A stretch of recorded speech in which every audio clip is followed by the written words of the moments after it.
Hello, and welcome. We're so glad you're here. Whether you're winding down for the night, taking a quiet break in your day, or just looking to satisfy your curiosity, you've come to the perfect place to pause, breathe, and learn. When you think of cavemen, what comes to mind? Clubs? Grunting? Running from dinosaurs? Well, the truth is far richer and far more human than those old cartoons suggest. The people of the Paleolithic era weren't just surviving, they were thriving in ways we're only now beginning to understand. This isn't just a story, it's an educational journey into the real daily life of our distant ancestors. We'll explore how they woke up and planned their day, how they gathered water, built fires, and fed their families. We'll see how scavenging slowly became hunting, how plants and medicine were discovered, and how food was cooked, preserved, and shared. We'll look at their tools, their shelters, and the way they cared for one another. Children, elders, and even the injured. And beyond survival, we'll uncover how they formed deep social bonds, created music and art, traded ideas, and built symbolic cultures that would eventually lead to civilization as we know it.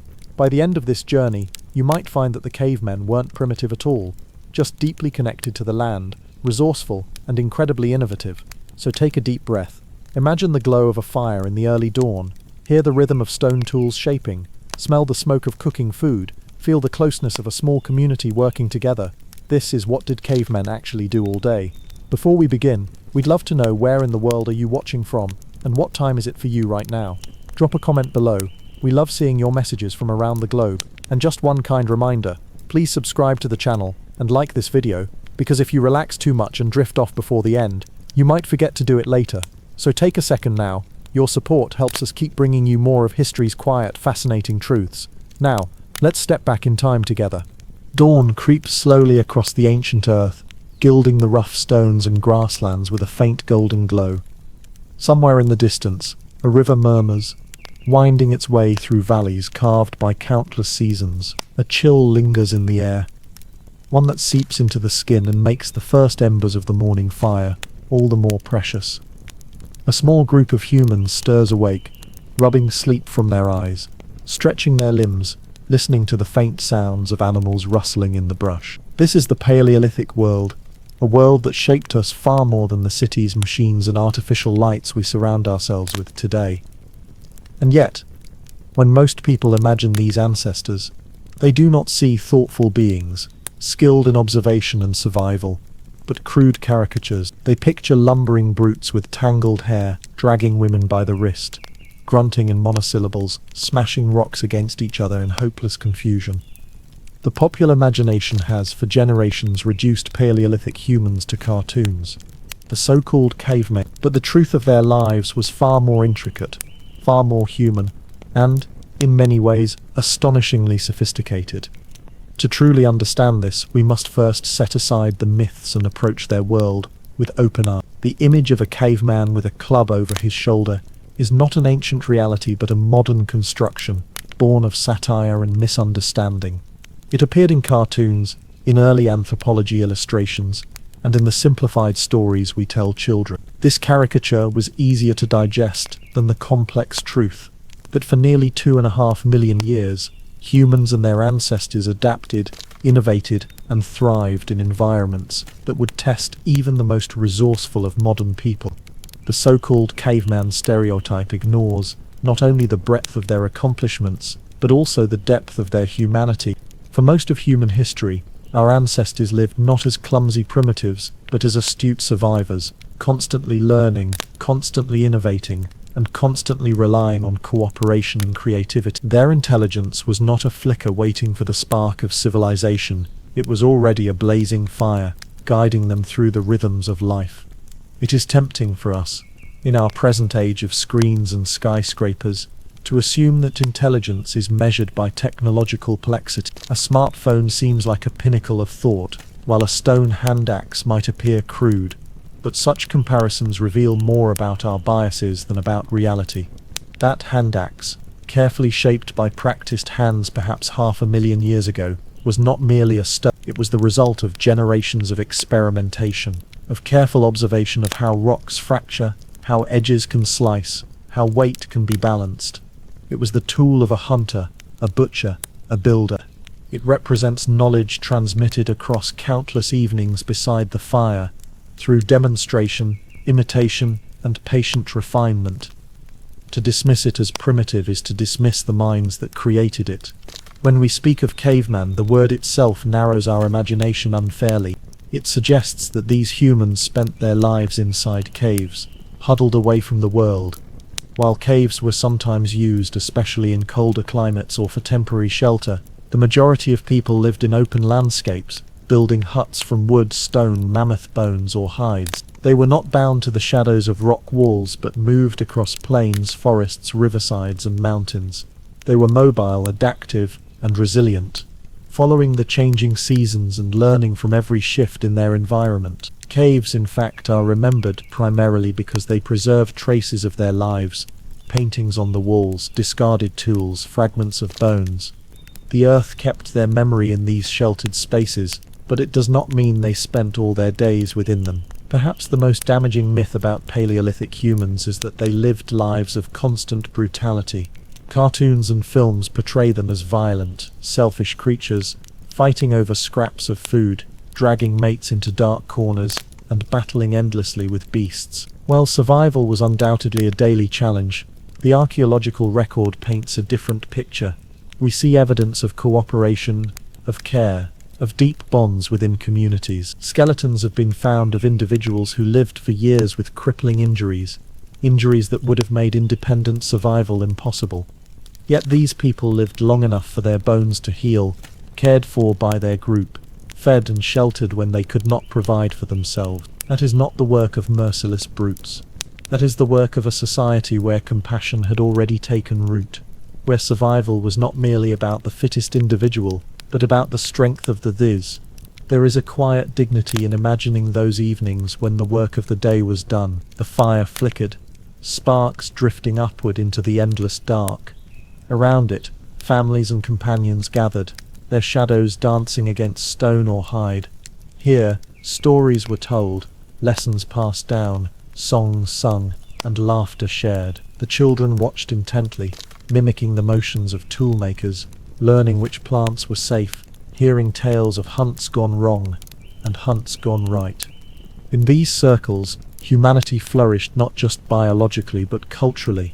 This is the cradle of memory, of shared meaning, of imagination. To reduce these moments to grunts and gestures is to miss the beauty of what made us human long before writing or cities ever existed.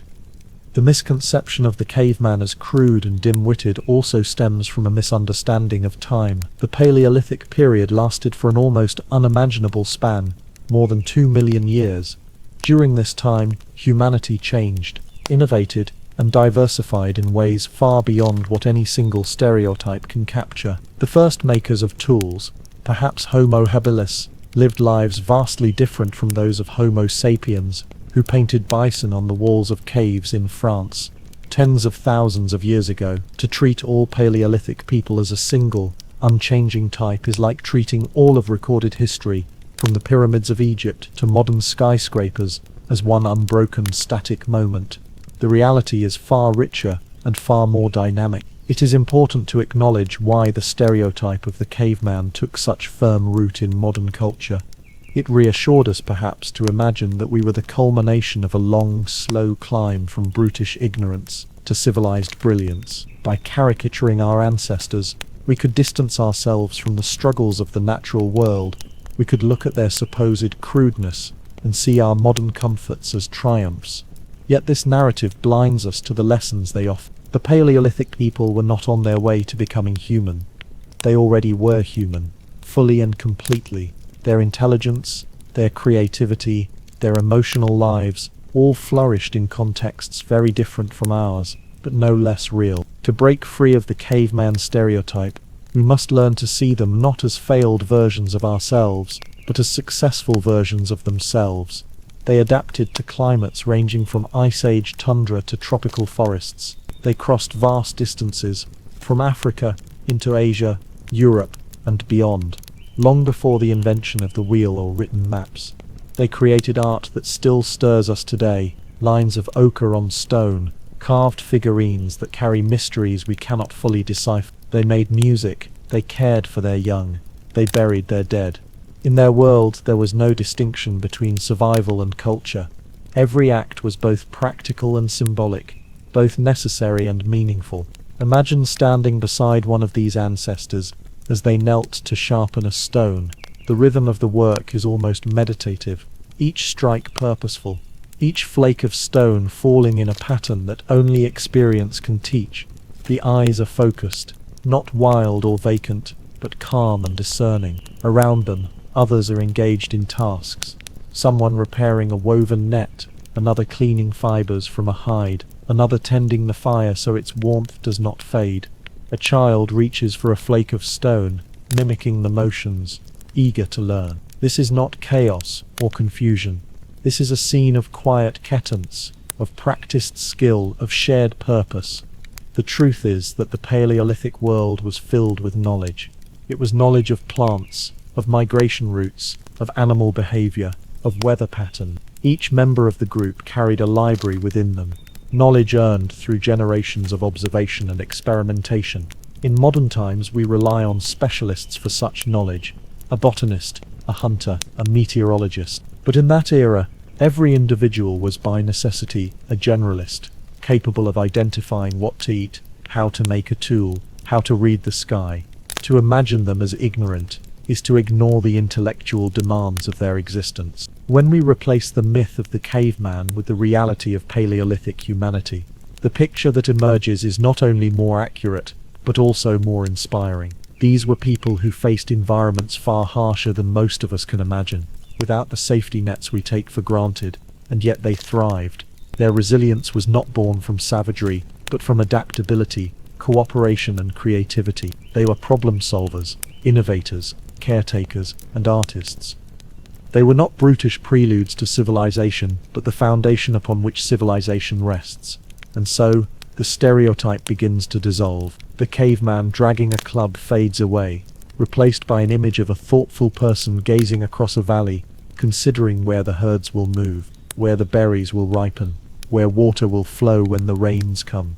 We see hands deftly shaping stone, weaving fibers, sewing hides. We see laughter around fires, quiet moments of reflection under stars, stories told in hushed voices. We see humanity in its earliest, purest form, not crude but profoundly connected to the world that sustained it. The story of humanity's deep past begins long before the first seeds were planted in soil, long before cities rose with walls of stone or words etched themselves into clay tablets. It begins in the Paleolithic era, the Old Stone Age, a span of time so vast that it makes our recorded history seem like a fleeting moment. From roughly 2.5 million years ago until about 12,000 years ago, countless generations of humans and their ancestors lived and died, leaving behind traces of their existence in stones, bones, and painted walls. To step into their world is to enter a timeline that stretches across continents, climates, and innovations, a world that was never static, but constantly shifting. It is the world in which humanity was forged, the crucible that shaped not only our bodies but also our minds and cultures. Imagine standing at the edge of a riverbank in East Africa 2 million years ago.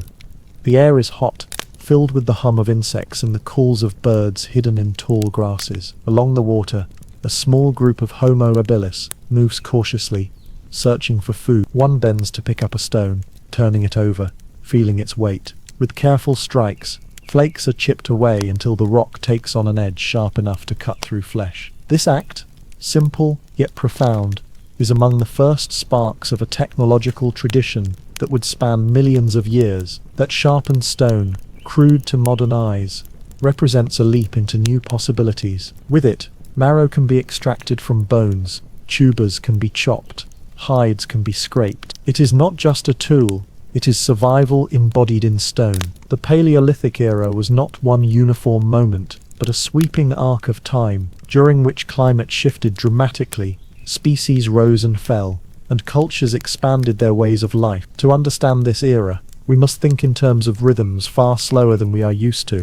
Glacial advances and retreats, the spread of grasslands and forests, the slow migration of humans out of Africa and into new lands. Ice ages came and went, reshaping continents, lowering sea levels to create land bridges, then submerging them again as ice melted. During the coldest periods, vast sheets of ice stretched across Europe, Asia, and North America, while in warmer interludes forests flourished and rivers meandered freely. Human groups adapted endlessly to these shifting environments, learning to hunt new animals, gather different plants, and invent new technologies that made survival possible. The regional differences in Paleolithic life were profound. In Africa, where our species first evolved, the environment offered a wealth of plant foods, large herds of animals, and relatively mild climates. Here, the first tools were made, the first fires kindled, the first steps taken towards symbolic thought. In Europe, the Paleolithic experience was shaped by cold Ice Age landscapes. Mammoths, woolly rhinoceroses, and reindeer roamed the tundra, while human groups huddled in caves or built shelters from bones and hides. The people of these regions developed clothing stitched from furs, tools specialized for butchery and scraping, and eventually, some of the most breathtaking art the world has ever known, painted deep within caves. In Asia, groups adapted to vast steppes, dense forests and monsoon climates, each environment demanding its own strategies. By the time humans reached Australia and the Americas toward the end of the Paleolithic, they encountered completely new ecologies, giant marsupials in one, towering bison and mammoths in the other. Each migration was a leap into the unknown, yet always accompanied by ingenuity that allowed people to endure. The innovations of the Paleolithic did not happen all at once. They were layered across millennia, each generation building on the skills of the previous. Early tools, called oldewen, were simple flakes chipped from stones, sharp enough to cut. Later, the Acheulean tradition brought the hand axe, carefully shaped on both sides to create a symmetrical form, a refinement that speaks to increasing skill and planning. These tools were not randomly made, they were crafted with an understanding of the properties of stone, with practiced hands that knew where to strike. Over time, humans learned new techniques, such as the Levallois method, which allowed them to strike flakes of predictable shape and size from a prepared core. With these flakes, they could craft specialized tools for scraping hides, piercing holes, or cutting meat. The Upper Paleolithic, beginning around 50,000 years ago, witnessed an explosion of diversity: berrens for engraving, blades for cutting, awls for sewing, harpoons for fishing. The toolkit expanded to match the diversity of human lives, showing not just utility, but also imagination. Climate was the constant backdrop against which this story unfolded, sometimes kind and sometimes cruel. During colder periods, when glaciers advanced and temperatures plummeted, humans had to find new ways to stay warm and secure food. Fires became essential, not only for cooking but for heat and protection from predators. Archaeological evidence suggests that by at least 400,000 years ago, humans had learned to control fire, though some argue it may have been far earlier. This innovation transformed daily life, making it possible to occupy colder regions and to expand diets by cooking otherwise inedible plants or tough meats. Firelight also extended the day, creating time for social gatherings, storytelling, and teaching. In warmer climates, the challenges were different: finding water during dry seasons, avoiding dangerous predators, and timing movements with the availability of plants and animals. The Paleolithic was never one story but countless stories, each shaped by the land and weather. Over the long course of the Paleolithic, humans themselves were changing. Different species came and went, from Homo habilis to Homo erectus, from the Neanderthals to Homo sapiens. Each brought new adaptations, new abilities, new ways of interacting with the environment. Homo erectus, tall and long-limbed, ventured out of Africa nearly 2 million years ago, spreading into Asia and Europe. Their endurance and adaptability were remarkable, and they carried with them the Acheulean hand axe, a tool that endured for over 1 million years. Neanderthals, stocky and strong, lived in Europe and Western Asia, creating tools suited for hunting large animals, burying their dead, and perhaps even adorning themselves with ornaments. And then, in Africa around 300,000 years ago, Homo sapiens emerged, bringing with them not only physical changes but also a flowering of symbolic thought. The innovations of Homo sapiens during the Upper Paleolithic hint at the dawn of culture as we know it. They painted animals with astonishing accuracy and beauty on cave walls, sometimes in places so deep and difficult to reach that it seems the journey itself must have held ritual meaning. They carved figurines from ivory, fashioned beads from shells, and created flutes from bird bones. These were not necessities for survival, but expressions of imagination, of identity, of shared meaning. They reflect a mind, not only focused on immediate needs but also on abstract concepts, on beauty, on memory. Yet it would be wrong to see this as a sudden leap. The roots of symbolic behavior stretch further back. In ochre pigments ground and stored in South Africa nearly 100,000 years ago, in etched patterns on bone and stone long before the great cave paintings of Europe. The Paleolithic was a continuum, an unfolding of human creativity across time. Regional differences were not only about climate, but also about the ways humans interacted and exchanged ideas. Archaeological evidence shows that even tens of thousands of years ago, groups were not isolated. Materials like obsidian shells and pigments traveled hundreds of miles from their source, suggesting networks of trade and exchange. These interactions allowed not only for the movement of objects, but for the sharing of knowledge, of techniques, of cultural practices. A stone flaking method invented in one place might spread to another. Decorative styles might cross landscapes with the people who carried them. Humanity was already interconnected, long before roads or ships or written contracts. To walk through the Paleolithic era in imagination is to walk through an ever-changing mosaic of human experiences. On one step, you might find yourself in a forest clearing in Ice Age Europe, listening to the crack of a wooden spear thrown at a reindeer. On another, you might be on the shores of Australia, 40,000 years ago, watching people launch rafts into the ocean to reach distant islands. Still further, you might stand in the Sahara, not a desert, but a fertile grassland, where groups gathered around seasonal lakes rich with fish and game. Each environment demanded ingenuity, and each environment was met with. When we place the Paleolithic into context, it becomes clear that this era was not a single way of life but a long unfolding of human adaptation and creativity. It is easy to think of it as a waiting period before agriculture, before civilization, but in truth it was the foundation upon which everything else rests. For over 99% of human history, this was the way of life: hunting and gathering, tool-making and storytelling, moving with the seasons, shaping stone, bone and wood into extensions of the human hand. It was an existence deeply tied to the rhythms of the earth,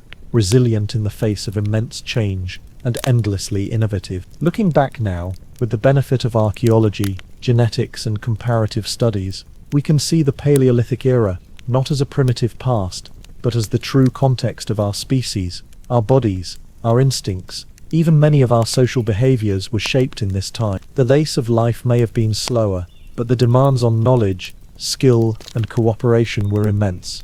Every person was part of a chain stretching across millennia, inheriting wisdom from ancestors and passing it forward. The timeline of the Paleolithic reminds us that humanity's story is not one of sudden progress but of gradual, resilient adaptation.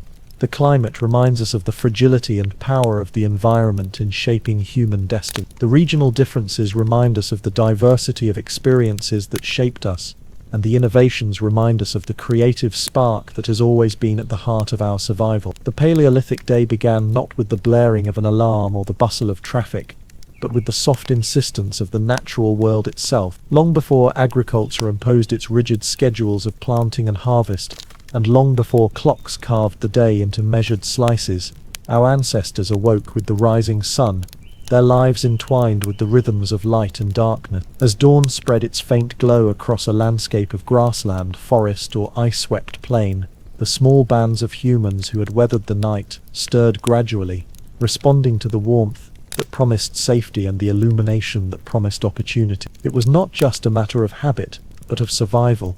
Daylight was precious, a window within which tasks had to be performed, food had to be found, tools repaired, water gathered, and the fire, always the fire, carefully tended. The fire was often the first concern, for without it, the chill of morning bit too deeply, predators grew bolder, and the comfort of the previous night was quickly forgotten. Archaeological evidence from sites like Terra Mata in France suggests that hearths were carefully maintained, their stones darkened by generations of embers. In the still, cool air of early morning, a few members of the group would crouch beside the smouldering remains of the night's blaze, coaxing it back to life with dry twigs, grasses, and the careful breath of lungs trained by experience. Starting a fire from nothing was a laborious process, and so it was rarely left to chance.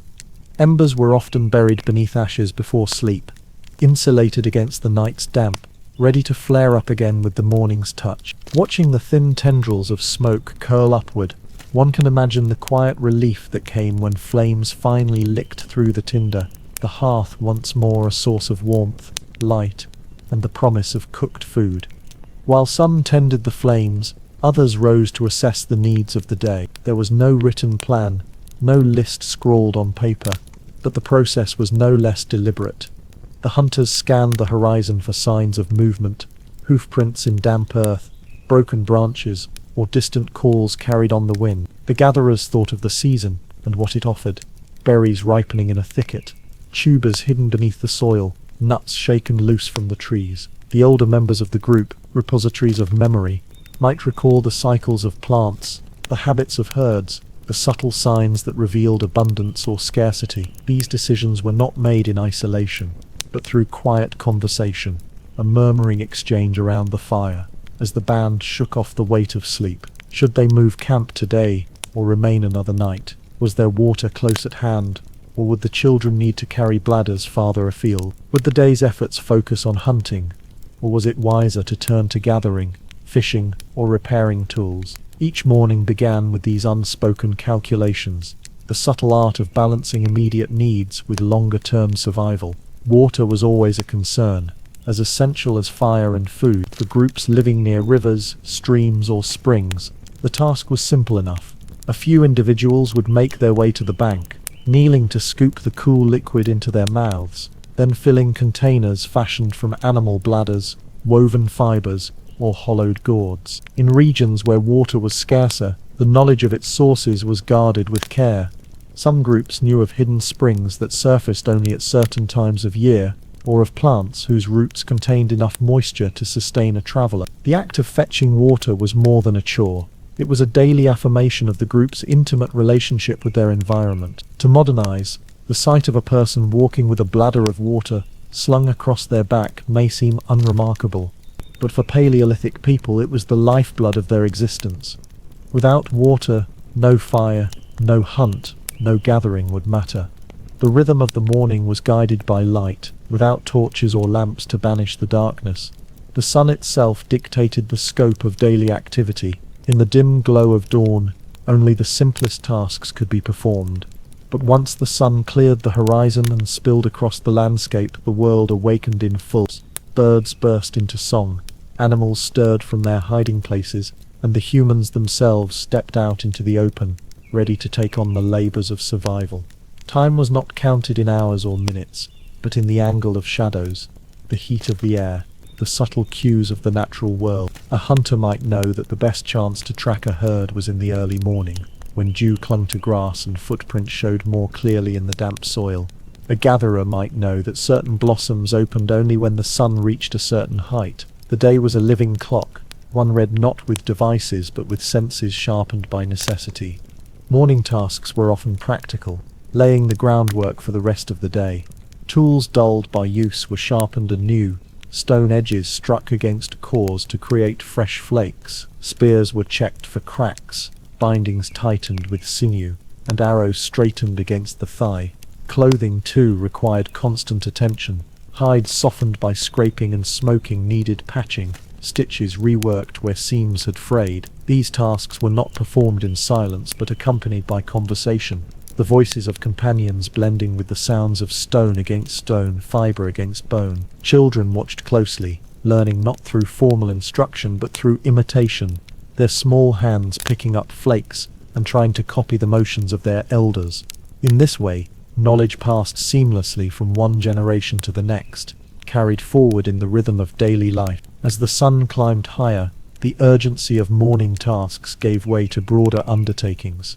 If the group had chosen to hunt, the hunters would set out now, before the heat of midday slowed their bodies. They moved with quiet purpose, reading the land with eyes that noticed every broken twig, every disturbed patch of earth. Those who remained behind gathered food close to camp, scanning for edible leaves, fruits, and seeds. Some prepared the fire for cooking, others tended to infants or the injured. In every case, the day unfolded as a series of overlapping contributions, each person's effort woven into the fabric of the group's survival. The rhythm was fluid, but purposeful, a dance between individual skill and collective need. To imagine these mornings is to imagine a way of being deeply attuned to the natural world. There were no alarms or deadlines, no external pressures to squeeze time into artificial shapes. Instead, there was an acceptance of cycles, the cycle of light and dark, of hunger and satiety, of seasons that gave and seasons that withheld. Morning was not just the start of a new day, it was a renewal of the group's relationship with its environment. Every rekindled fire, every sip of water, every sharpened tool was an act of continuity, binding the present moment to the long chain of days that came before and those that would follow. And yet, within these routines there was also a kind of serenity. Imagine sitting by the fire, the smoke rising lazily into the morning sky, while companions stretch and stir around you. The air carries the scent of wood smoke, mingling with the faint sweetness of berries crushed underfoot. A child laughs as they chase after a beetle, while in the distance the hunters vanish into the tall grass. The tasks of survival are many, but they are not rushed, not forced into the relentless pace of modern life. There is work to be done, yes, but it flows with the rhythm of light, the pulse of the earth itself. To live in the Paleolithic morning was to live in harmony with the day's unfolding, to meet its challenges not with panic but with practiced readiness. The search for food was the pulse of the Paleolithic day, the central rhythm around which everything else revolved.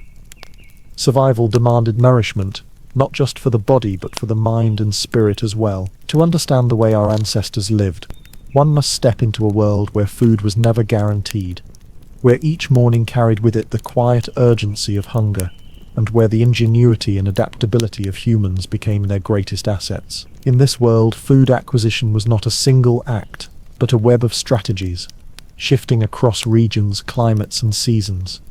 It began with scavenging, grew into hunting, was supported by gathering, and evolved into a sophisticated system of seasonal planning, tool-making, and cooperative effort. The story of Paleolithic foodways is the story of human persistence, creativity, and the slow flowering of intelligence across millennia. In the earliest chapters of this tale, our ancestors were opportunists. Before they were hunters, they were scavengers, moving across the savannas of Africa in search of carcasses left behind by lions, hyenas, or leopards.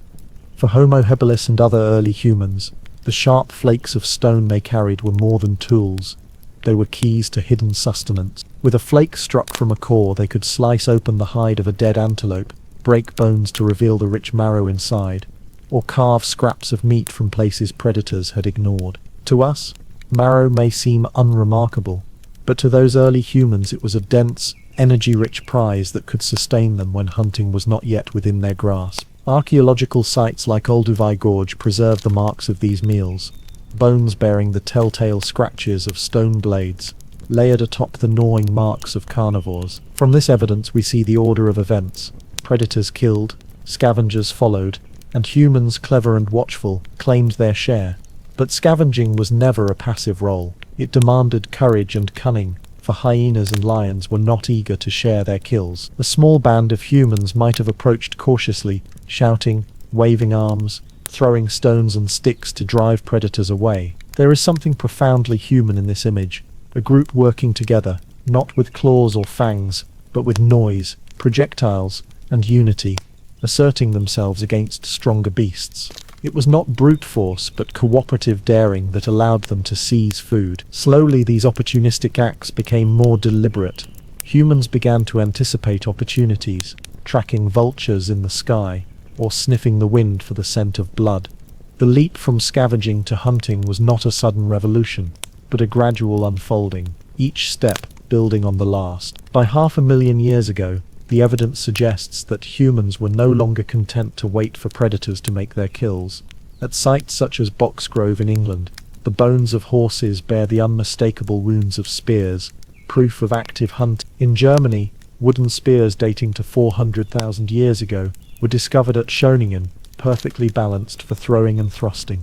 These were not crude sticks, but weapons crafted with precision, the tips hardened by fire, the shafts shaped for accuracy and strength. The hunters who wielded them must have known their prey intimately, the way herds moved across the land, the moments when an animal was most vulnerable, the teamwork required to bring it down. Hunting large game was never the work of a single individual. It demanded coordination, planning, and courage, qualities that shaped not only survival but also the fabric of human society. Imagine the scene: a cold morning on the edge of a Pleistocene plain, mist curling low to the ground. A band of hunters crouches in tall grass, their breath visible in the chill air. Ahead, a group of reindeer grazes, their antlers rising like a forest of branches. The hunters wait, silent, until a signal is given. One rises, driving the animals toward an ambush where others lie in wait. Spears fly, some striking true, others falling short. There is shouting, the thundering of hooves, the chaos of the hunt. At last an animal falls, surrounded quickly by the group. In this moment, triumph is not individual, but collective, for the meat will feed everyone, the hides will clothe them, the bones will become tools, and the success will be shared around the fire that night. Such moments bound the group together, creating obligations and reciprocity that were as vital as the calories consumed. Hunting was never a guaranteed success, however, and this uncertainty shaped the flexible strategies of Paleolithic people. While large game was highly valued, smaller animals, fish and birds provided more reliable returns. Women, often imagined in simplistic stereotypes as gatherers alone, also hunted small prey: hares, birds, reptiles, using snares, traps, and throwing sticks. The archaeological record hints at this diversity. Much of it has been lost to time since wooden implements and snares rarely preserve. Still, in many hunter-gatherer societies studied in recent centuries, such methods are common, suggesting a long lineage of knowledge. Hunting was not simply the work of men, nor gathering simply the work of women. Instead, the division of labor was fluid, shaped by environment, season, and circumstance. The tools of hunting evolved steadily, each innovation expanding the possibilities of what could be caught. The spear thrower, or atlat, appearing around 30,000 years ago, allowed hunters to hurl spears with greater force and distance, transforming the range of their abilities. By 20,000 years ago, the bow and arrow emerged in some regions, offering precision and flexibility. With these tools, humans could target animals that once seemed beyond reach, hunting in forests and across open plains with equal effectiveness. Fishing technologies too grew more sophisticated. Bone hooks, nets woven from plant fibers, and harpoons carved from antler revealed the growing reliance on aquatic resources. In some places, fish and shellfish became staples, offering a dependable source of protein and altering the rhythms of daily life. Seasonality played a crucial role in shaping food acquisition strategies. Paleolithic people knew the cycles of the year intimately, for their survival depended on it. In spring they sought out fresh greens, bird eggs, and the young of animals. Summer brought berries, fruits, and opportunities to hunt animals fattened on lush vegetation.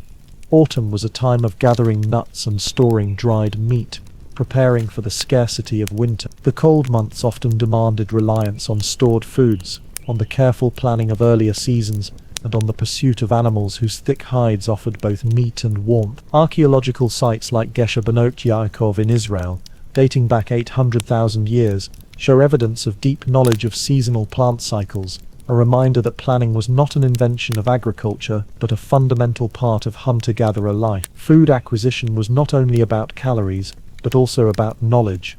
To track an animal required intimate understanding of its habits, its movements, its vulnerabilities.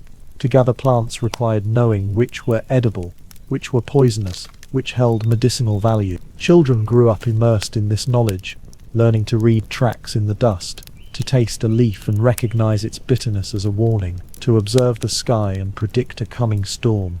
Knowledge was memory embodied, passed down through stories, songs, and demonstration. Around the fire, the hunt would be retold, not simply for entertainment, but as instruction. Each detail a lesson for the next attempt. The risks of hunting were ever present, injuries were common, and some hunts ended in tragedy. The bones of Paleolithic people sometimes bear the marks of broken limbs healed imperfectly, of injuries sustained in the pursuit of large, dangerous animals. Yet the persistence of hunting, despite its dangers, reflects its central role in not only survival, but also in identity. To be a successful hunter was to contribute to the group's well-being, to secure one's place in the circle of sharing, But the Paleolithic was not a world of unending scarcity. In many places, resources were abundant, and cooperation ensured that food was distributed. Conflict over food existed, no doubt, but the archaeological record suggests it was far less common than later in agricultural societies where resources became tied to territory and ownership. The story of food in the Paleolithic is also the story of balance. Hunting and gathering were complementary, each offsetting the weaknesses of the other. Hunting provided large, calorie-rich rewards, but was unpredictable. Gathering offered consistency but in smaller amounts. Together they created a resilient system, one that sustained humans across vastly different environments, from the icy steppes of Europe to the dense forests of Africa, from the coasts of Asia to the deserts of Australia. People adapted their diets to what the land and water offered. There was no single Paleolithic diet, but many, each shaped by place and time, yet the common thread was diversity. Meats, fish, plants, nuts, fruits and seeds woven together into a mosaic of sustenance. When we imagine these meals, it is tempting to see only necessity, the desperate scramble for survival. But there must also have been joy in the abundance of a successful hunt, in the sweetness of ripe berries, in the sharing of roasted meat around a fire. Food was sustenance, yes, but it was also culture. It created bonds, reinforced cooperation, and became the focus of stories, rituals, and perhaps even early forms of spirituality. To hunt was not merely to kill, but to participate in the cycles of life and death that defined the natural world. To gather was not merely to collect, but to engage in the careful dance of seasonality and memory. The evolution from scavenging to hunting, from crude flakes to finely crafted weapons, from opportunistic feeding to seasonal planning, reveals the remarkable adaptability of our species. It was in the pursuit of food that humans honed their intelligence, their cooperation, their creativity. Every innovation in tool-making, every refinement in strategy, every lesson passed down around the fire, contributed to the survival of the group and to the shaping of humanity itself. When we look back on this long era, stretching across millions of years, we see not a story of desperate struggle, but of resilience, ingenuity, and a profound connection to the world that sustained them. If we close our eyes and let the wind carry us back across the millennia, we find ourselves walking among people who lived by rhythms far older than the clock, older even than the fields of wheat and barley that would one day dominate the human table. These were people who did not cultivate in rows or confine food behind fences, but who looked at the land, the rivers, and the forests with an intimacy that we can barely fathom today. Their diet was not a narrow reliance on a handful of grains, but a tapestry of flavors, textures, and nutrients woven from thousands of plants, the animals that fed on them, and the waters that teemed with life. To speak of gathering the Paleolithic is to speak of a deep and constant dialogue with the earth, a dialogue that sustained bodies and minds, shaped migrations, and etched itself into the stories passed on by firelight. When the morning light filtered through the trees or spread across the open savanna, the daily tasks of food collection began not with the drama of a hunt, but with quieter steps. Hands reached for berries glistening with dew, eyes scanned the ground for tubers pushing up shoots, ears listened for the rustle of nuts shaken loose by the wind. The work was constant but rarely frantic, guided by knowledge rather than chance. Every landscape, whether it was the rocky coasts of what is now Portugal, the cold steppes of Siberia, or the grasslands of East Africa, held its own seasonal offerings, and Paleolithic people knew them all. They knew when the acacia pods would ripen, when the cattails in a marsh would yield their starchy roots, when the mushrooms could be trusted and when they must be left alone. This was knowledge learned not from books but from the careful watchfulness of generations, each lesson reinforced by taste, trial, and sometimes terrible error. The richness of this plant knowledge is only dimly visible to us now, but traces remain. Residue on ancient grinding stones tells us that grasses were gathered and processed into flour tens of thousands of years before agriculture.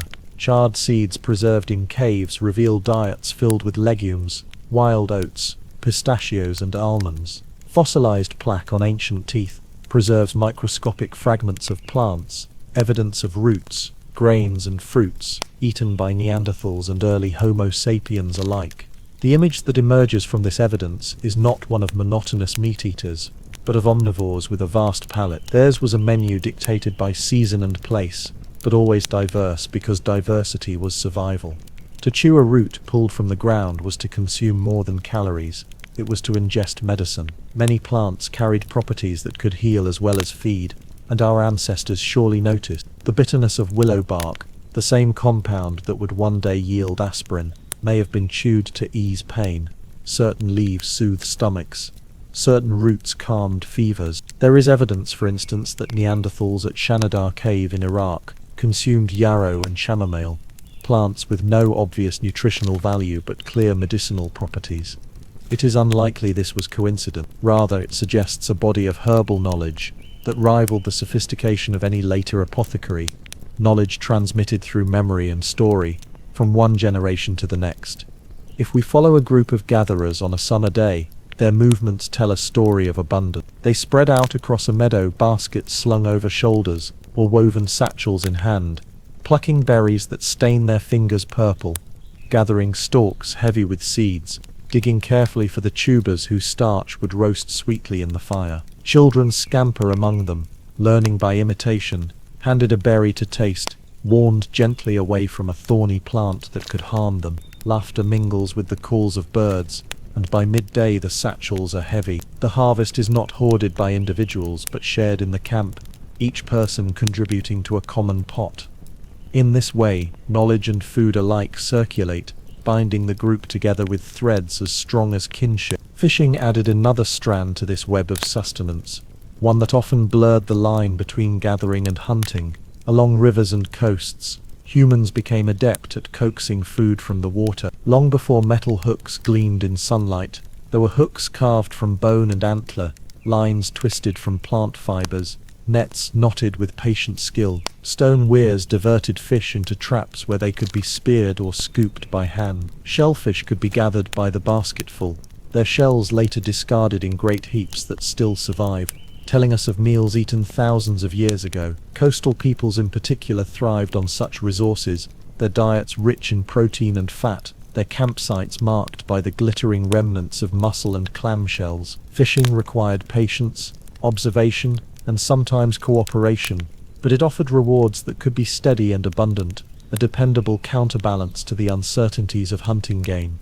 The seasonal cycles dictated everything. In autumn, the air carried the smell of ripening nuts, hazelnuts, acorns, walnuts, chestnuts. Each was prized for its density, its ability to be stored and eaten when the land grew lean. Families might gather hundreds, even thousands, storing them in pits or baskets, knowing they would be needed when winter stripped the trees bare. Spring brought shoots and greens, a welcome freshness after months of dried meat and nuts, their vitamins a safeguard against the invisible threat of deficiency. Summer was for berries, for fruits, heavy on branches, for honey raided from hives with daring and smoke. Winter was for roots dug from frozen ground, for smoked fish pulled from caches, for the careful stretching of what had been put aside. Life was a cycle of movement, always attuned to what the land offered, never overreaching in one place for fear of exhausting its gifts. The act of gathering was never random.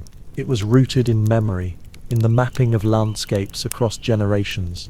A grandmother might point to a hillside and recall that her own mother had once led her there when the berries were ripe. A father might show his son the exact bend in a river where the fish always pooled. These were mental maps, intricate and reliable, that transformed the land into a living library. For groups that were mobile, this memory stretched across miles, sometimes across continents. Migration was guided not only by the movements of herds, but by the ripening of plants, by the sequence of seasonal foods that could sustain life across vast journeys. This knowledge created a diet that was astonishingly varied, far more so than that of many modern people. A forager might consume dozens, even hundreds of plant species across a year, each contributing different nutrients, each reinforcing health. This variety protected against famine, against reliance on a single source. It also created a diet rich in fiber, in micronutrients, in the subtle interactions of compounds we still struggle to understand. Far from being primitive or haphazard, this was a cuisine shaped by necessity and refined by tradition, one that gave humans the resilience to thrive in ice ages, and deserts alike. Yet gathering was not only about fuel, it shaped the rhythm of daily life. The bonds between people, the very stories they told. The act of digging tubers together became an act of conversation, of passing on knowledge in the cadence of talk and work. The act of cracking nuts around a fire became a moment of shared satisfaction, of simple pleasure. Even the dangers, prickled fingers from thorns, stomach aches from a misjudged plant, became part of the lore, woven into the tapestry of what was remembered and taught. Food was sustenance, but it was also relationship with the land, with the group, with the unseen forces that governed growth and decay. If we imagine the scene on a winter evening, the cold pressing against the walls of a cave or the sides of a shelter of branches and hide, we see the fire burning low, a pot of roots and dried meat simmering, its steam perfuming the air. Around it, people sit close, hands extended for warmth, stomachs growling in anticipation. Into the pot might go acorns leached of their bitterness, nuts cracked and ground into a thick paste, dried berries rehydrated into a tart sweetness. It is a meal that speaks of the patience of autumn, the foresight of summer, the endurance of winter.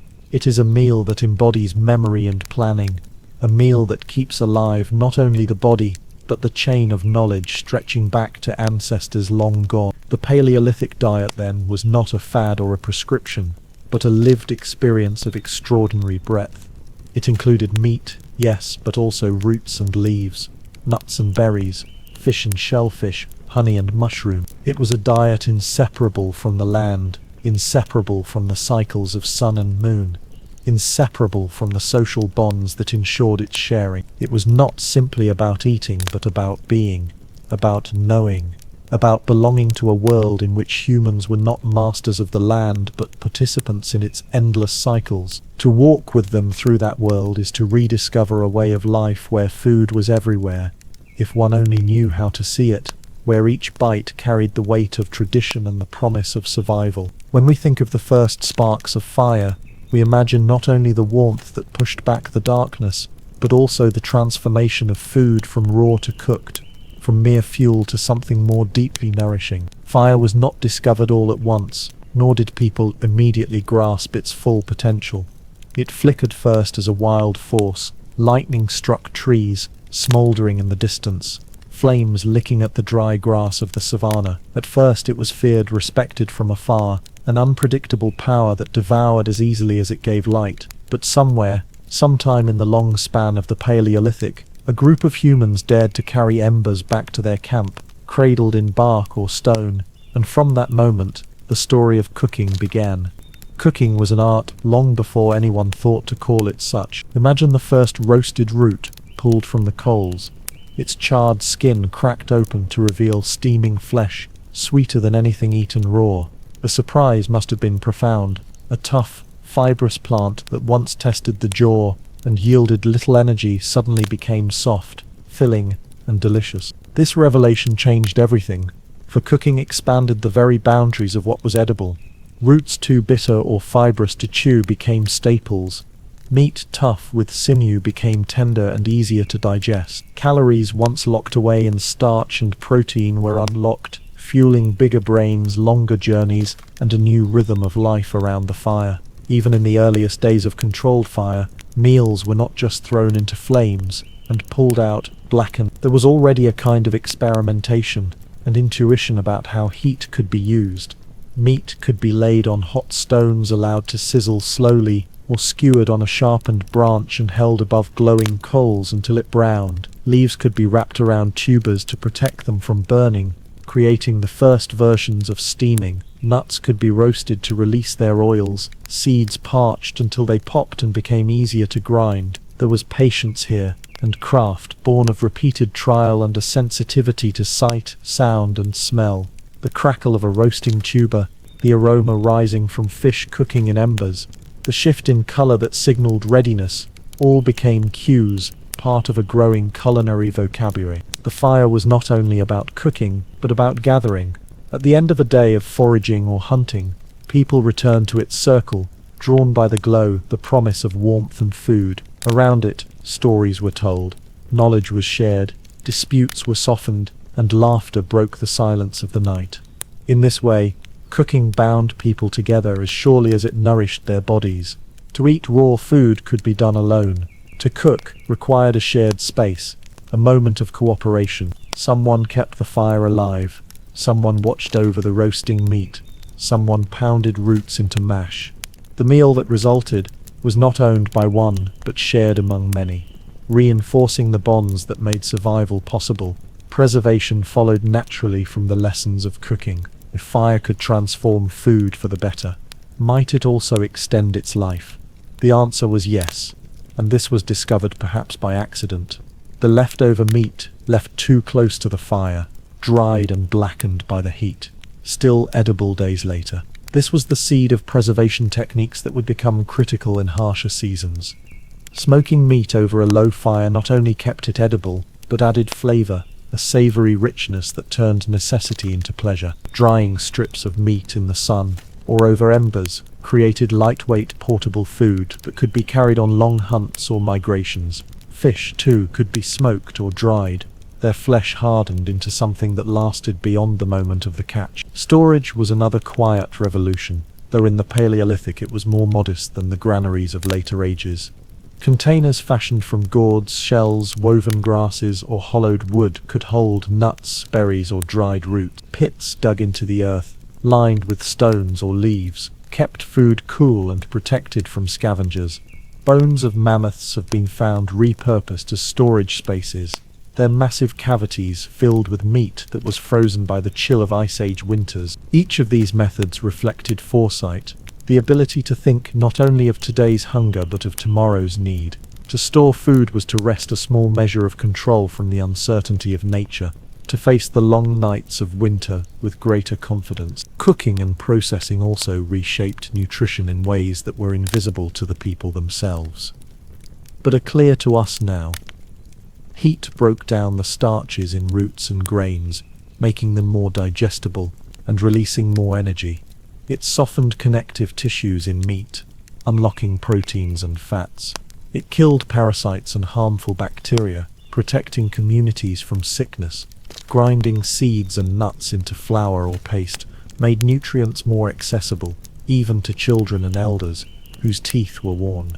These changes, subtle in the moment, accumulated over generations, feeding brains that grew larger, bodies that became stronger, and cultures that grew more complex. Without cooking, human evolution itself would have taken a different path.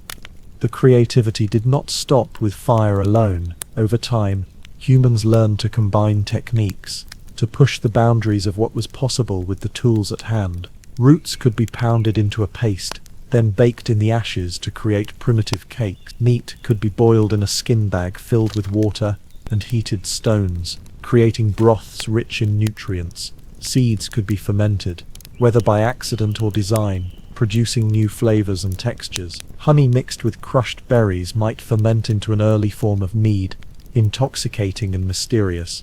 Each innovation deepened the relationship between people and their food, turning necessity into art, survival into culture. The variety of foods that passed through Paleolithic fires was immense. On the African savannas, tubers and game dominated. Along the European rivers, fish roasted beside nuts and wild grains. In the forests of Asia, fruits and mushrooms joined meat and roots in the pot. The Arctic coast saw fat-rich seals and fish cooked in the flames, their oils sustaining life through the cold. Each environment demanded its own solutions, its own culinary traditions. Yet everywhere the fire stood at the center, the unifying element of human sustenance. We might picture an evening tens of thousands of years ago, the light of the fire flickering against the walls of a cave. A group gathers close, their faces ruddy with heat, the smell of roasting meat filling the air. A child is handed a piece of root, its surface blackened, the inside soft and steaming. An elder gnaws at a strip of dried meat, softened in the broth simmering in a skin bag near the coals. Someone cracks open a nut, tossing the shell into the flames. The voices rise and fall, telling of the day's hunt, of the places where berries might be found tomorrow, of ancestors long gone whose wisdom still lingers in the stories. This is cooking at its deepest meaning, not just the transformation of food but of life itself, shaping memory, identity, and community.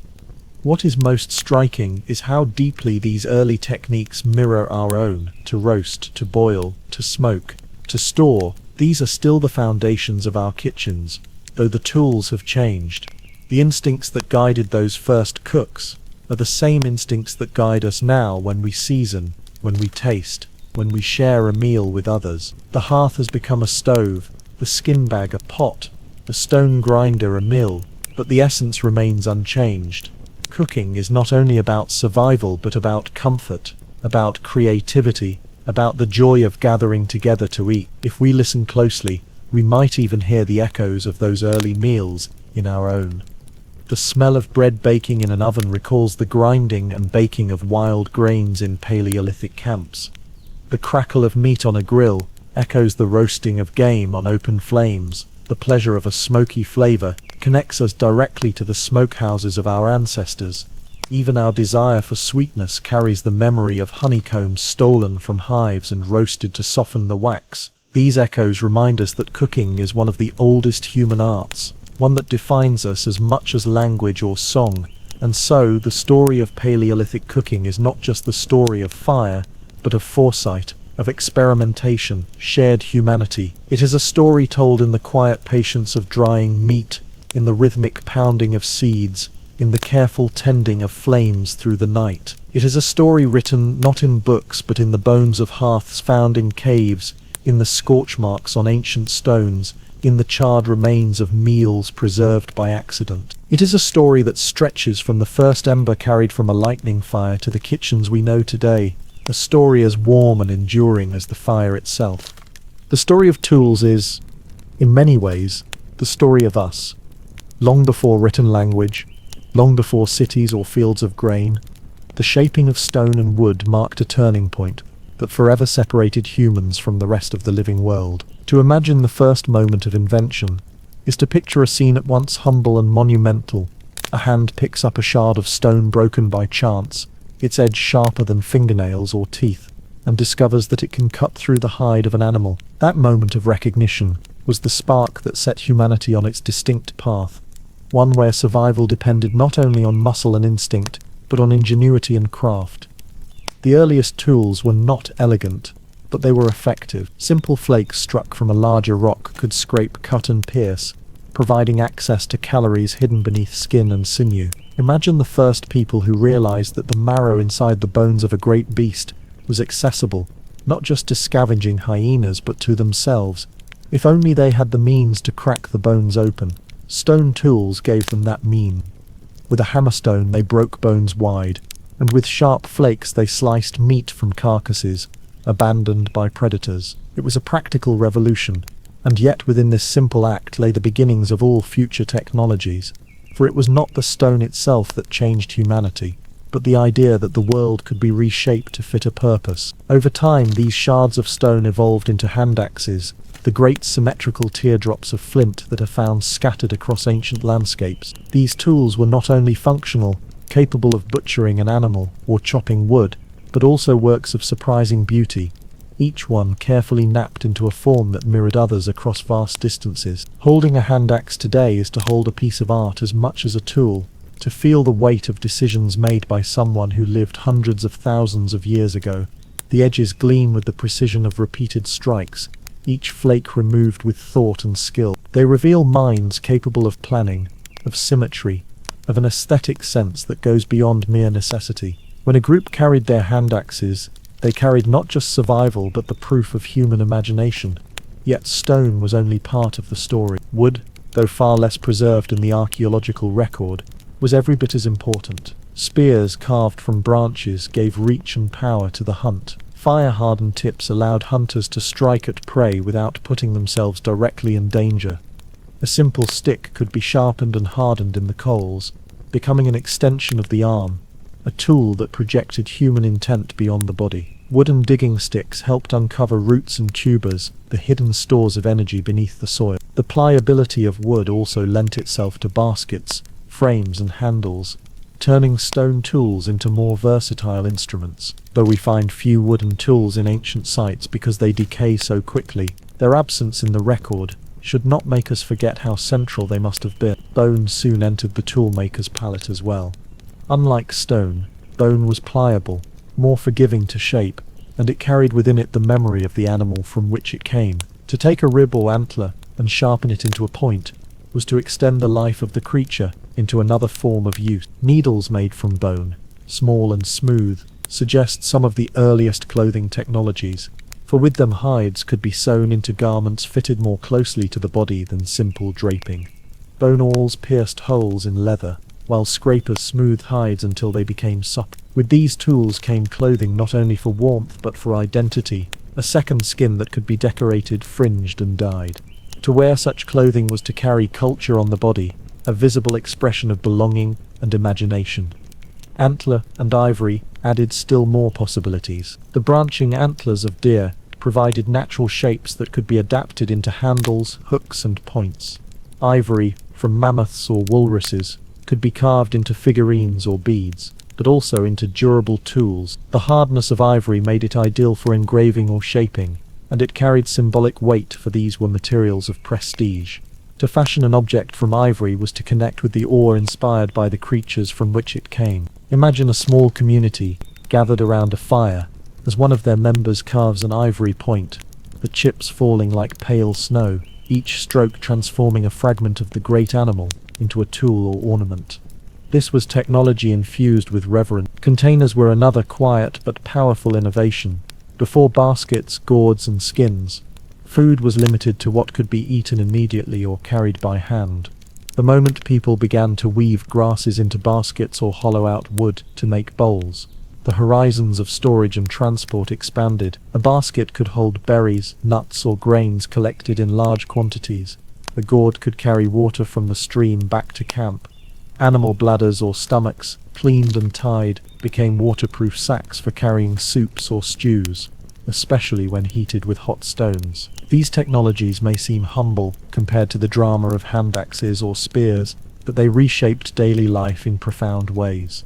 They allowed surplus, they enabled sharing, they supported longer journeys away from water sources. Clothing, too, was an act of technology as much as necessity. In warm climates, little more than minimal covering was required, but as humans moved into colder regions, the mastery of hides and furs became essential. To scrape a hide until it was soft, to pierce it with a bone needle, to stitch it with sinew, these were acts of invention that made survival in Ice Age Europe or Siberia possible. Clothing was insulation, but also expression. Beads made of shells or carved bone were sewn into garments, creating patterns that caught the light. Ochre could be smeared onto hides for color. Each stitch was both functional and symbolic, a thread linking technology to identity. What is striking in all of this is how these technologies were not separate from daily life, but woven into it. The making of tools was not a rare act, but a constant rhythm. A child might learn by watching an elder chip stone, practicing with small flakes until the movements became natural. Women and men alike knew how to weave, how to sew, how to repair what was broken. There was no separation between technologists and ordinary people. The technology was the shared language of survival. Around every hearth lay the fragments of stone, the shavings of wood, the scraps of hide, traces of a community always shaping, always adapting. Regional differences, too, tell their stories. In Africa, obsidian was prized for its razor-sharp edges, and evidence shows that people transported it over long distances, suggesting early trade. In Europe, flint mines were dug deep into the earth, communities laboring to extract the best. In Siberia, mammoth ivory became a cornerstone of toolkits and artistry. In coastal regions, shells were fashioned into fish hooks, while inland peoples carved antler points for spears. The environment shaped the available materials, but the human capacity to adapt meant that every landscape yielded its tools.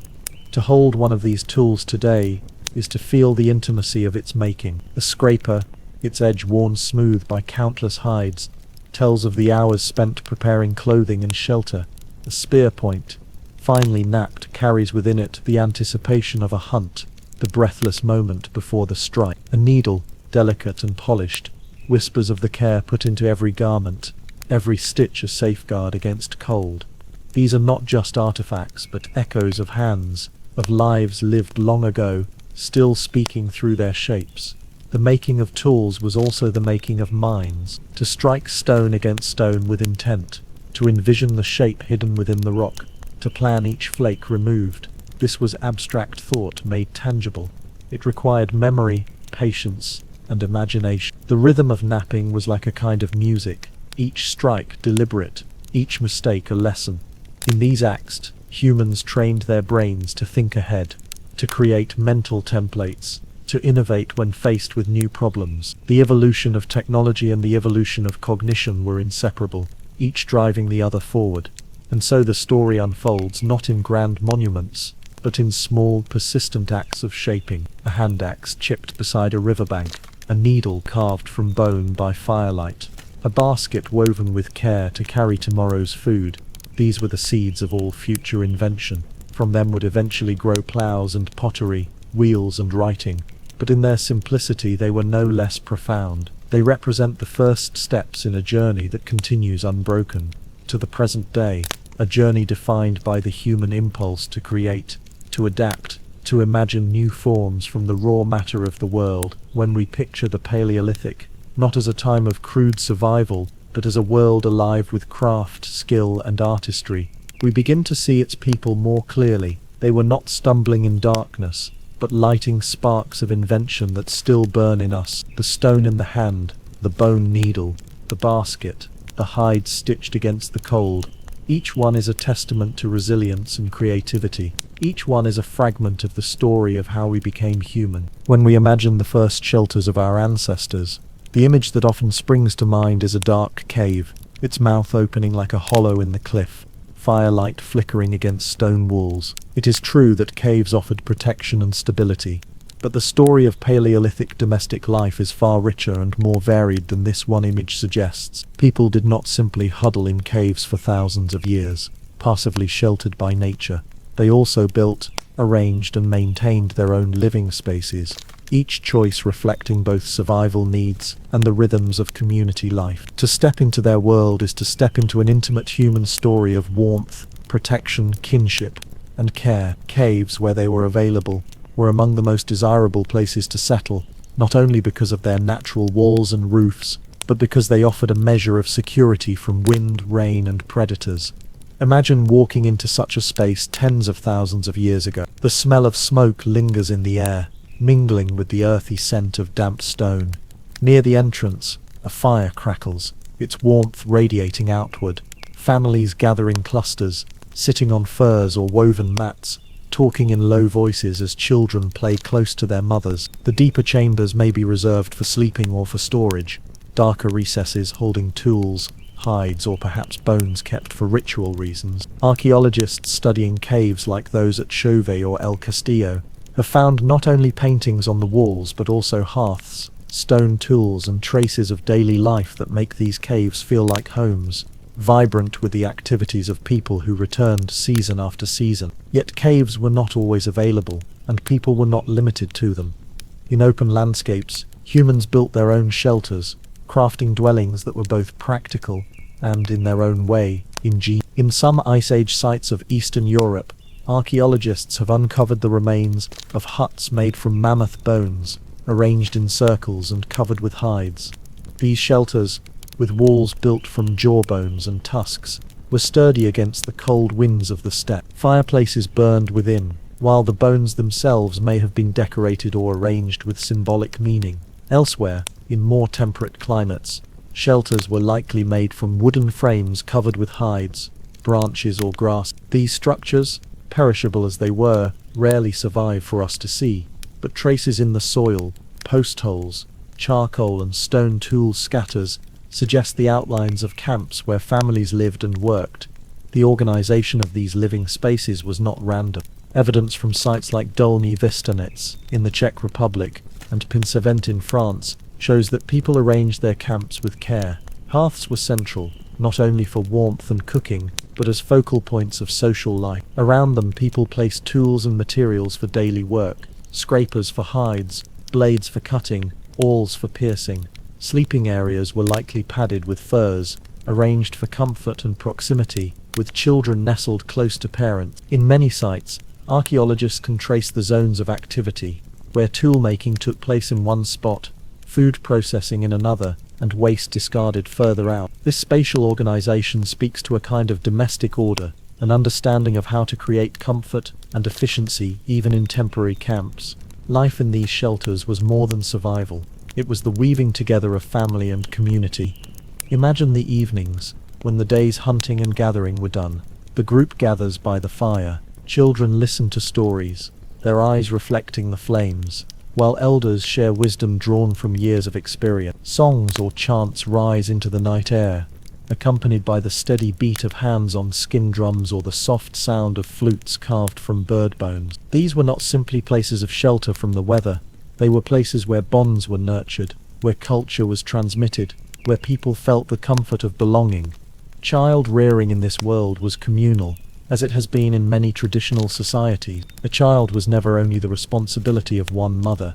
Instead, older siblings, aunts, grandmothers, and sometimes unrelated members of the band, all shared in care.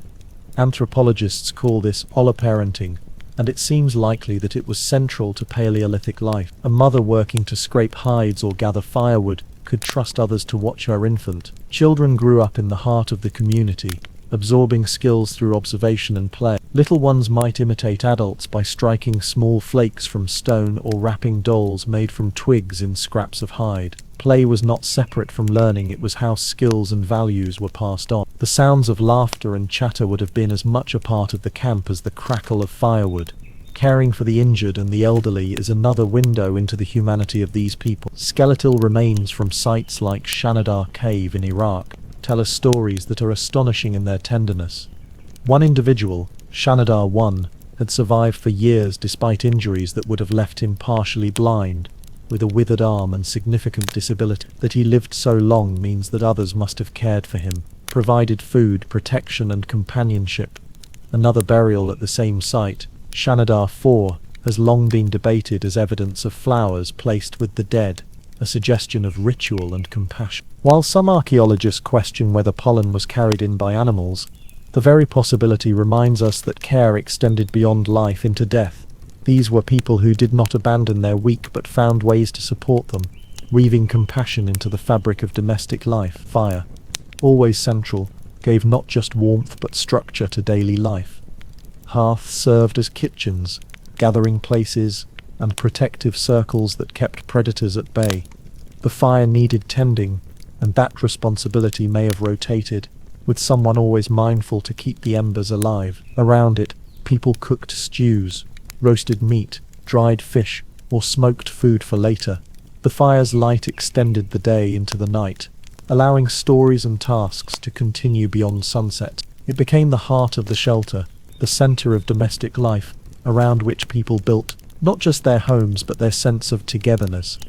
The rhythms of daily life in these shelters would have felt familiar to us in surprising ways. There was waking, working, eating, resting and sleeping, but also celebration, storytelling and tenderness.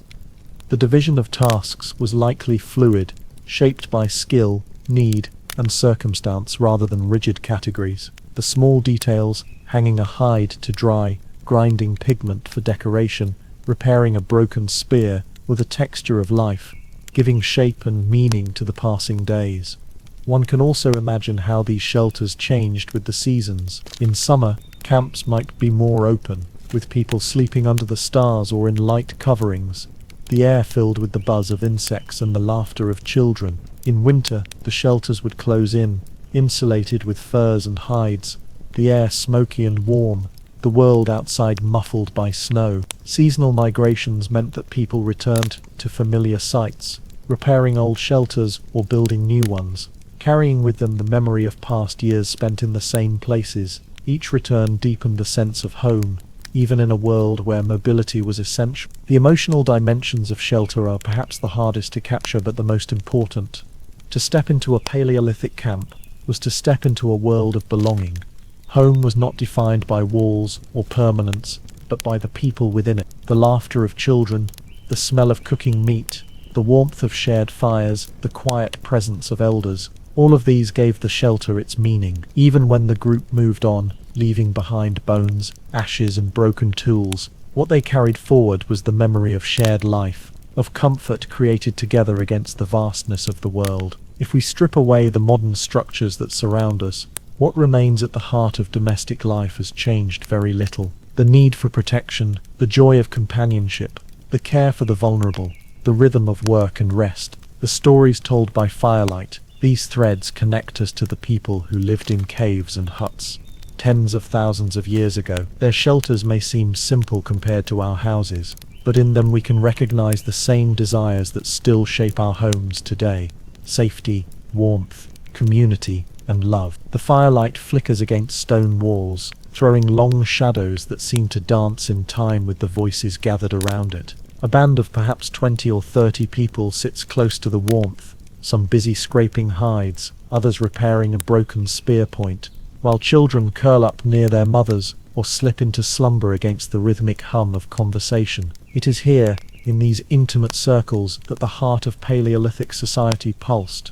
The basic social unit was not a city, not a village, not even a tribe in the sense we think of today, but the small, mobile band, kinship groups bound by trust, obligation, and the shared labor of survival. Archaeological and ethnographic evidence suggests these bands usually numbered a few dozen at most, though they were rarely isolated. Rather, they formed part of wider networks, fusing and splitting with the seasons, converging for feasts, marriages, or the exchange of goods, then dispersing again into smaller units when resources demanded. The strength of these bands lay in their flexibility. Unlike rigid hierarchies that would later define kingdoms and empires, leadership among hunter-gatherers was often situational. The best hunter might guide a hunt, the most skilled toolmaker might teach others to shape stone, while an elder woman with deep ecological knowledge might decide when the group should move camp to follow ripening fruits or migrating animals. This fluidity fostered cooperation and minimized conflict within the group. Food, once brought in, was shared, because in an unpredictable environment, hoarding could endanger the survival of all. Sharing created obligations, a web of reciprocity that bound people together. When a hunter brought down a deer, the meat was distributed across the group, not stored for his family alone. In return, when the same hunter faced days of failure, he could count on the community to feed his children. This was not charity, but a survival strategy encoded in custom, reinforced by stories told by firelight, and remembered in the very marrow of these people's lives. But these small circles of kin were not the limits of Paleolithic relationships. Across the vast distances of Ice Age Europe, or the grasslands of Africa, or the coasts of Australia, people moved in intersecting patterns, meeting others who spoke familiar dialects or practiced similar rituals. Archaeological finds tell us that materials traveled hundreds, even thousands of kilometers. Obsidian from Anatolia found its way into the Balkans. Shells from the Mediterranean were carried deep inland. Amber from the Baltic was treasured in regions far from its source. These movements were not random. They reveal extensive trade or exchange networks. While not commerce in the modern sense, these exchanges cemented social bonds, reaffirmed alliances, and perhaps created opportunities for marriage that linked groups together. A bead or a finely worked blade was more than an object. It was a symbol of connection, of a relationship between people, a promise that stretched across time and distance. It is not difficult to imagine the seasonal rhythms of these larger gatherings. At certain times of year when herds were migrating or plants were abundant, many bands converged in a single area. The archaeological record gives tantalizing evidence of such feasts. At Dolní Věstonice in the Czech Republic, for example, enormous hearths suggest the preparation of food on a scale far larger than any single family would need. Here, mammoth bones are found in immense quantities, hinting at communal hunts followed by great feasting. Around these fires, stories would be told, alliances made, marriages arranged, and the young initiated into the traditions of their people. These were times when music and art flourished, when ideas were exchanged as freely as food, when human beings felt the strength of belonging to something larger than themselves. Art was not a luxury in these contexts. It was central to how Paleolithic people experienced and expressed their world. When we look at the painted caves of Lascaux or Chauvet, we often imagine them as art galleries, spaces where skilled individuals decorated walls to impress their peers. Yet evidence suggests something far deeper. These caves were not living spaces. They were entered deliberately, often at great risk, with torches illuminating the darkness. The paintings of horses, aurochs, lions, and mysterious signs were not idle decoration but symbolic acts, perhaps tied to hunting magic, spiritual beliefs, or communal identity. Some images are hidden in niches, or at the ends of narrow passages, places where only a few could go, suggesting that they were part of rituals, not for everyday eyes, but for special moments of transformation. The act of creating these images was itself a kind of performance. The flickering firelight would make the painted animals seem to move, animating the walls with life. The artists knew this. They placed their figures where the contours of rock gave them depth, where shadows might turn a bison's flank into rippling musk. It is not hard to picture a shaman or elder leading a small group into the cave, chanting, painting, invoking the spirit of the hunt, or perhaps telling the story of how the world was made. In such moments, art and ritual were inseparable, binding the group not only to each other but to the unseen forces they believed surrounded them. Portable art extends this symbolic world beyond the caves. Figurines carved from ivory or stone, the so-called Venus figures, appear across Europe, their exaggerated features perhaps representing fertility, abundance, or a shared cultural idea passed between groups. Musical instruments, too, accompany this symbolic flowering. Bone flutes found in Germany, dating back more than 40,000 years, produce notes recognizable to modern ears, capable of scales and melodies. Imagine the sound of flutes echoing across a valley, accompanied by the deep rhythm of drums made from hollow logs or stretched hides. Music, like food and art, was shared, a way of binding people together in joy, in ritual, in mourning, in celebration. Shamanic practices, though less tangible in the archaeological record, leave intriguing traces. Hybrid figures in cave art, half human, half animal, may depict visions seen in trance states. Anthropologists studying later hunter-gatherer societies describe shamans who enter altered consciousness through rhythm, chant, or substances, mediating between the human and the spiritual. If Paleolithic people practiced such traditions, then these figures, half stag, half man, or creatures with human bodies and animal heads, may be glimpses of those journeys. They remind us that these were not merely pragmatic people scraping by, but humans with rich inner lives, capable of wonder, imagination, and connection to realms beyond the material. Of course, life was not without conflict. Human beings are social animals, but competition for resources, misunderstandings, or rivalries could spark violence. Skeletal remains from the Paleolithic sometimes show signs of trauma, arrow points lodged in bones, skull fractures that hint at interpersonal conflict. Yet compared to later agricultural societies, the evidence for organized violence is relatively sparse. This suggests that, while conflict existed, it was not the dominant feature of life. The flexibility of band society, the mobility of groups, and the abundance of resources relative to population density likely made large-scale conflict unnecessary. More often, disputes might have been resolved by moving away, by breaking into smaller groups, or through ritual and negotiation. The archaeological record whispers of violence, but shouts of cooperation, trade, and shared symbolic worlds. What emerges when we weave together these fragments of evidence is a picture of Paleolithic people as deeply social beings. Their lives were structured not only by the demands of survival, but by the bonds of kinship, the obligations of sharing, the joy of music, the solemnity of ritual, the beauty of art, and the imagination of myth. They built networks that stretched across landscapes, networks of goods, genes, and ideas. They feasted together, mourned together, created together. They painted the walls of caves, not only for themselves, but for those who would come after, for their children and their children's children, leaving a legacy of beauty and meaning. As night deepens and the fire burns lower, imagine again that circle of people in the cave or around the open hearth. A child stirs from sleep as a story reaches its climax, the elder's voice rising with the tale of a great hunt, of a trickster animal, of a time when humans and beasts could speak the same language. Laughter ripples through the group. The hunter who failed today is teased gently, the success of tomorrow's hunt anticipated.